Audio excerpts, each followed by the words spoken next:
tsara ny matsindry fo no mahery, ary izay mahazaka ny fanahiny no mahafabohitra. Ohabolana toko 240 andiny 2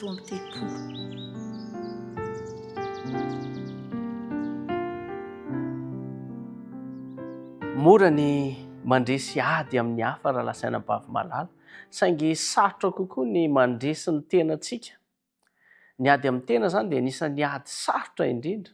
Araka ny ten'Andriamanitra, ny tena hery dia tsy hita amin'ny fahefana na ny tanjaka, fa amin'ny fahaizana mifeny fosiny toe-panahy sy ny saina. Izany no iray amin'ireo fandresena lehibe indrindra eo amin'ny fiainana kristianina. Ny fifehezan-tena dia ambolena amin'ny fahatokiana amin'ny zava-madinika isan'andro, araka ny anarantsika teto foana, satria rehefa tsy avelantsika anjakazaka amintsika ny fahasosorana, ny fahatezerana ary ny fironana izay mankany amin'ny ratsy, dia manomana antsika Andriamanitra hiatrika ireo fitsapana lehibe sy mamavay kokoa. Ny fandresena madinika isan'andro no manomboka toetra matanjaka sy mendrika an' Jesosy Kristy. Tsy vitantsika irery ny mandresy ny tenantsika araka ny taridalana izay hitantsika, satria mila an' Jesosy Kristy isika amin'ny alalan'ny vavaka, zany hoe mifikitra aminy, mifandray amin'ny alalan'ny vavaka, amin'ny alalan'ny finoana ary ny fiambenana tsy tapaka. Ary rehefa mitoetra ao am-pontsika Jesosy Kristy dia omeny faharetana, fahalemem-panahy ary hery andresena ny fakam-panahy izao sy ianao. Izany hoe rehefa tsy maro-pe zany tsika, rehefa tsy manana faharetana isika, dia lasa tsy andresy ny fakam-panahy. Rehefa tsy manam-paharetana ihany koa isika ka tsy miantehitra amin'i Jesosy Kristy, dia mampalahelo ny vokany eo amin'ny fiainantsika. Ka ny zava-dehibe izany dia mila mifikitra amin'i Jesosy Kristy amin'ny alalan'ny vavaka sy ny tenany, dia izy mihitsy no hanome hery izay iarovana antsika tsiraray avy sy ampatanjaka antsika. Na dia maro ihany koa aza ny ady atrehintsika, dia mampahery sy manome fandresena antsika Jesosy Kristy rehefa matoky azy isika. Ny tena fandresena eo amin'ny fiainana kristiana ihany koa dia ny fandresena ny tena.